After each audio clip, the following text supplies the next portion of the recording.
Indonesia kaya akan sumber daya alamnya. Salah satunya minyak bumi. Di Blok Cepu di mana terdapat kandungan minyak bumi yang cukup besar, masyarakat setempat menambang secara tradisional di sumur-sumur tua peninggalan Belanda. Hasilnya berupa solar dan minyak tanah. Meskipun tidak banyak, namun cukup untuk mensejahterakan kehidupan masyarakat. Potret kecil tambang minyak tradisional ini membuktikan kekayaan alam mampu mensejahterakan rakyat. Jika seandainya saja semua kekayaan alam Indonesia tidak dibawa kuasai asing, maka kemakmuran akan terwujud sesuai dengan amanat Undang-Undang Dasar 1945 Pasal 33. Bumi, air, dan kekayaan alam yang terkandung di dalamnya dikuasai oleh negara dan dipergunakan sebesar-besarnya untuk kemakmuran rakyat. Pasal ini merupakan salah satu prinsip mendasar bagaimana seharusnya sumber daya perekonomian kita dikelola. Pemirsa, inilah Metro Realitas.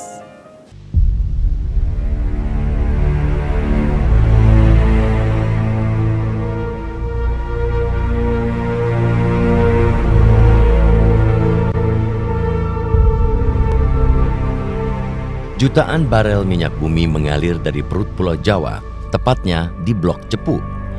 Disinilah ditemukan salah satu kandungan minyak bumi terbesar di Indonesia. Ladang minyak Cepu ditemukan pada zaman penjajahan Belanda oleh Adrian Stoop.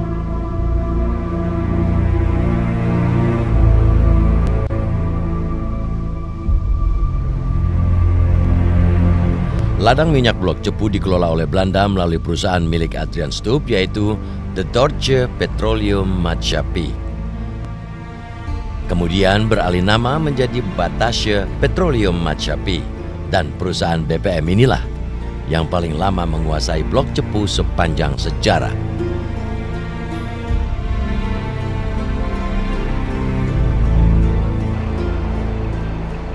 Hingga akhirnya memasuki era kemerdekaan, Blok Cepu dikelola oleh pemerintah melalui Pertamina.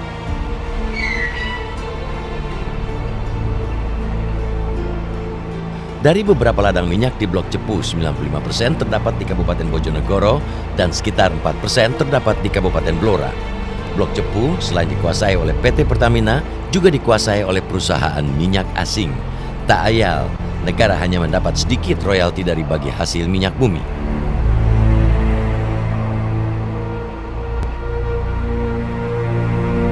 Padahal, Undang-Undang Dasar 45 mengamanatkan kekayaan alam untuk kesejahteraan rakyat Indonesia.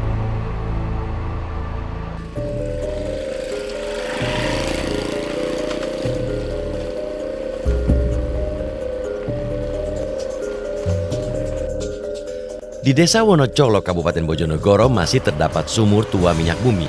Di lokasi ini, para warga menambang di sumur minyak tua peninggalan Belanda.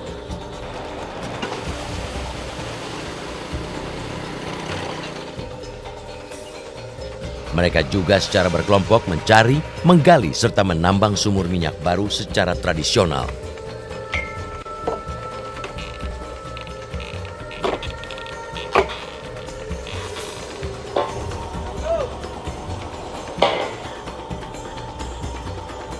Meskipun berada di lahan Pertamina, masyarakat Wonocolo tetap kekeh untuk menambang minyak bumi. Masyarakat Wonocolo kecewa hanya menjadi penonton, melihat minyak bumi di wilayahnya dibawa keluar tanpa ada kesejahteraan bagi warga. Diterima, nah, Belanda kan masuk Wonocolo, yang ngasih makan kan daerah Wonocolo. Nah, akhirnya kan pabrik dikasihkan sama Wonocolo untuk makan. Terus diambil alih sama masyarakat, diolah sendiri. Akhirnya disuling sendiri. Nah, orang sini rata-rata kan punya kerjaan banyak. Pengangguran udah nggak ada sini kan. Ya, semua sudah kerja di lokasi penambang.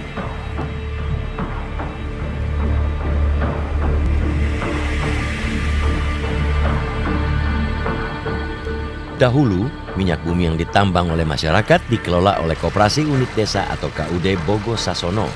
Nyatanya KUD membeli minyak mentah warga dengan harga yang rendah. Minyak itu pun dijual kembali ke Pertamina. Waktu KUD kan beli kan 37,5 ribu. Satu drum. Ya. Nah sekarang ini satu drum sampai 400-600. Bedanya sangat jauh ya. Jauh lah.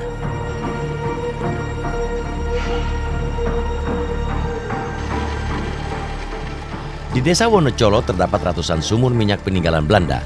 Namun yang masih aktif hanya tinggal puluhan sumur.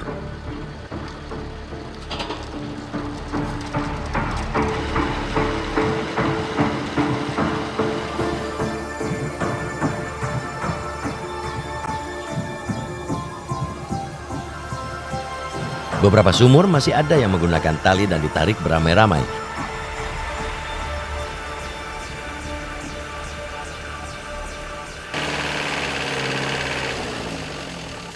Namun ada juga yang sudah memakai mesin kendaraan untuk menarik seling baja dan timba besi. Semua proses penambangan dilakukan secara tradisional.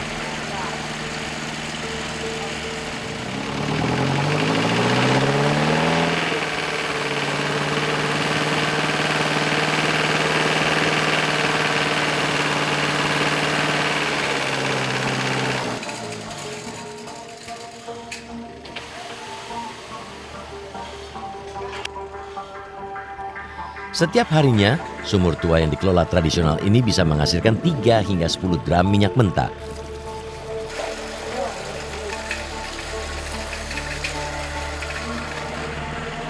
Satu dram minyak mentah dihargai Rp400.000. Minyak mentah hasil penambangan kemudian dilanjutkan dengan penyulingan.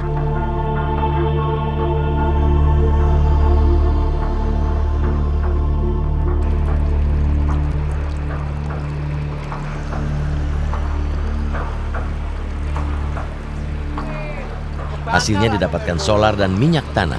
Satu dirigan solar dihargai Rp100.000, sementara satu dirigan minyak tanah dihargai Rp150.000. Ini minyak tanah sama solar beda ini gimana mas? Warnanya kan beda. Warnanya kan kalau minyak tanah kan masih putih. Kalau udah solar kan kuning. Itu. Ini langsung diambil kemana aja mas? Diambil ntar kan ada pembelinya. Oh, berarti mas nggak jual keluar? Enggak. Pembelinya? Ntar kan disambarin ke sini. Oh gitu. Pembelinya dari daerah mana aja tuh mas? Banyak kan tuh Tuban. Tuban. Baru-baru ini warga Wonocolo membentuk asosiasi penambang rakyat yakni Himpunan Putra Gunung.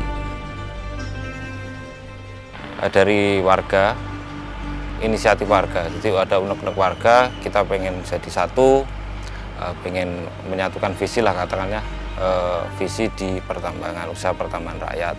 Duduk bersama dengan warga, kita sepakat untuk ke depan usaha pertambangan rakyat lebih tertib, lebih baik, dan hasil lebih merata, bisa dirasakan seluruh warga masyarakat. Itu tujuan HPG.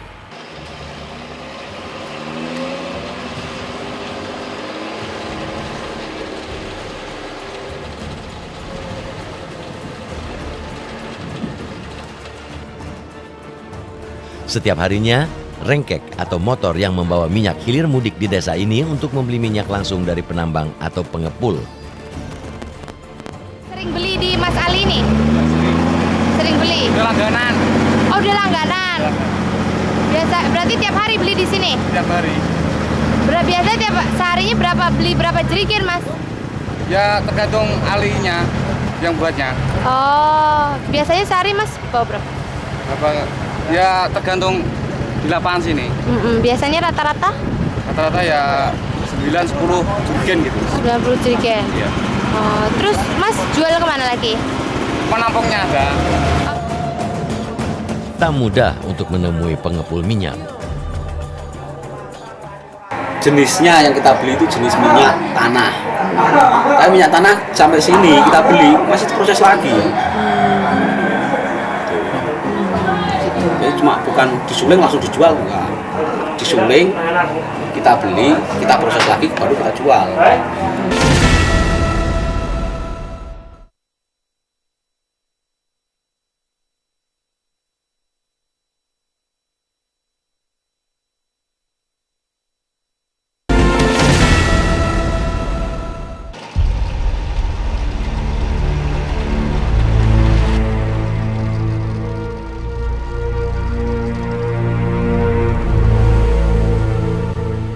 Slamet merupakan salah satu penambang di desa Wonocolo. Sudah puluhan tahun Slamet menggantungkan nasibnya dari penambangan minyak tradisional ini. Maklum saja, menjadi penambang minyak merupakan pilihan terbaik. Warga bergantung kepada minyak peninggalan Belanda ini. Masyarakat sini kan meneruskan. Jadi di sini dijajah Belanda, dibor Belanda. Lalu Belandanya kabur, itu loh. Lalu diteruskan masyarakat ini. Setiap harinya Slamet bekerja dari siang hingga sore hari. Minyak yang dihasilkan tidak bisa diprediksi setiap harinya.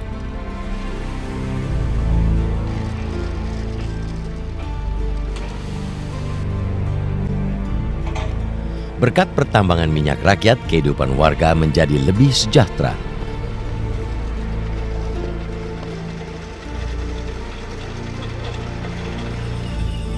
Nah, kalau segini tadi hanya hasil 1 drum itu 50 dibagi 7. Oh itu. Jadi kadang-kadang dapat berapa? Kadang-kadang ya 2, kadang-kadang 1,5. Tidak kemestian. Seminggunya bisa 200.000 atau berapa, Mbak? Ya kadang-kadang kalau nggak ada hambatan mobil ya 200, 150.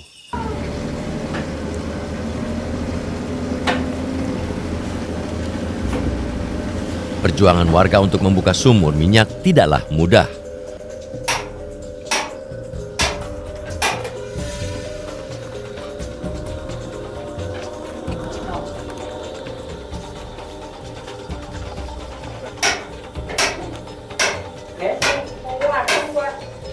Butuh waktu yang panjang untuk mengebor sumur tua agar minyak kembali mengalir. Namun terkadang mereka harus menerima kenyataan pahit. Emas hitam yang dicari tidak pernah ada.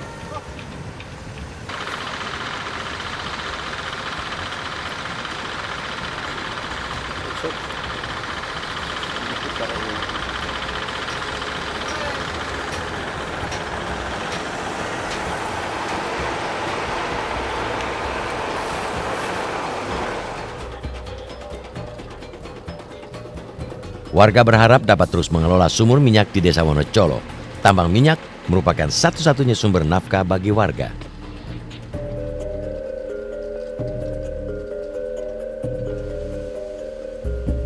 Ya dari awal kita orang bodoh, Mbak. Kita enggak punya pengalaman, kita enggak punya skill untuk mengubah nilai yang ada dari pertambangan untuk plus untuk nilai bertambah, itu kita belum mampu. Mungkin generasi berikutnya atau mulai sekarang lah kita tata. Kita coba untuk konsentrasi bagaimana kekayaan alam yang sudah disiapkan bisa kita manfaatkan secara baik, pengelolaan secara adil, arif, bijaksana sampai ke hasil-hasilnya.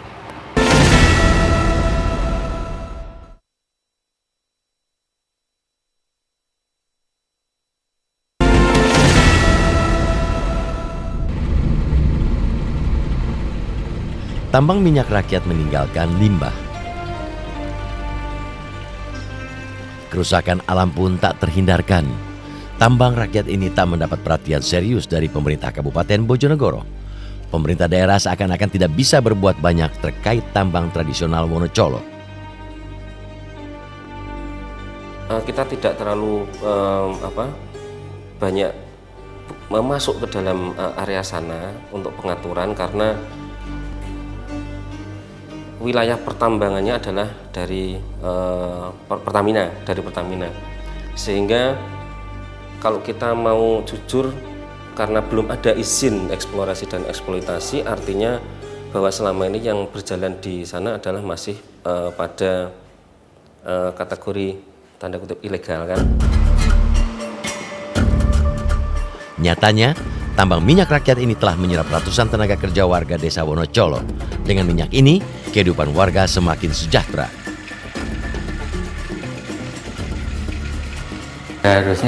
Seharusnya kalau pemerintah itu cerdas, dia harus mengambil alih izin itu dan agar masyarakat itu dipermudah untuk mendapatkan izin dan bisa mengelola sendiri. Itu yang terpenting. Bojonegoro sebagai wilayah yang kaya dengan minyak bumi, namun kenyataannya Kabupaten Bojonegoro masuk dalam 10 kabupaten miskin.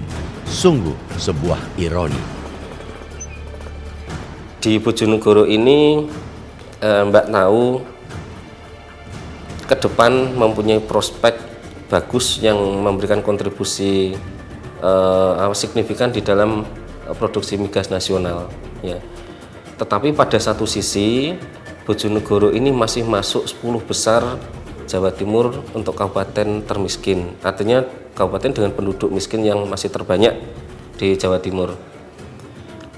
Khususnya pada daerah-daerah yang sekarang ditempati eksploitasi migas di daerah blok-blok itu, justru pada lokasi itu adalah lokasi-lokasi yang masuk kategori penduduk miskinnya banyak.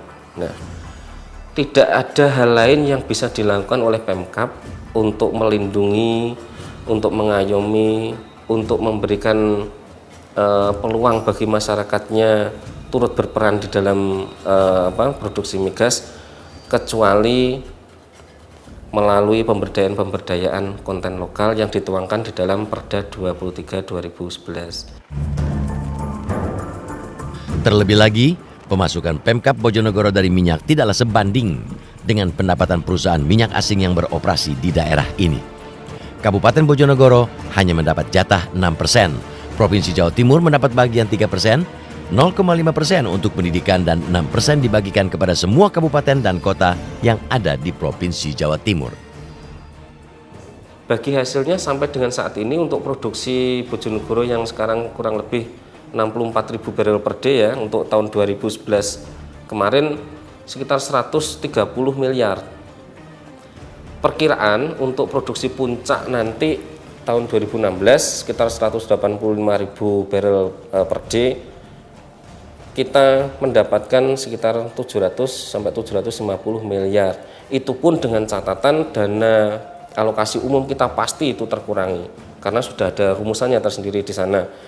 Dana 700 sampai 750 miliar kalau perkiraan kita dapat dari produksi puncak nanti, kalau kita mau jujur masih jauh dari kata sebanding kalau kita lihat dari nanti tingkat kerusakan yang ada di sekitar proyek, baik kerusakan alam, infrastruktur. Kekayaan alam Indonesia berupa minyak bumi, gas, emas, batu bara dan timah seharusnya memberikan kontribusi yang besar bagi pendapatan negara dan dipergunakan untuk kemakmuran rakyat. Saya Eva Julianti, tim Metro Realitas. Sampai jumpa.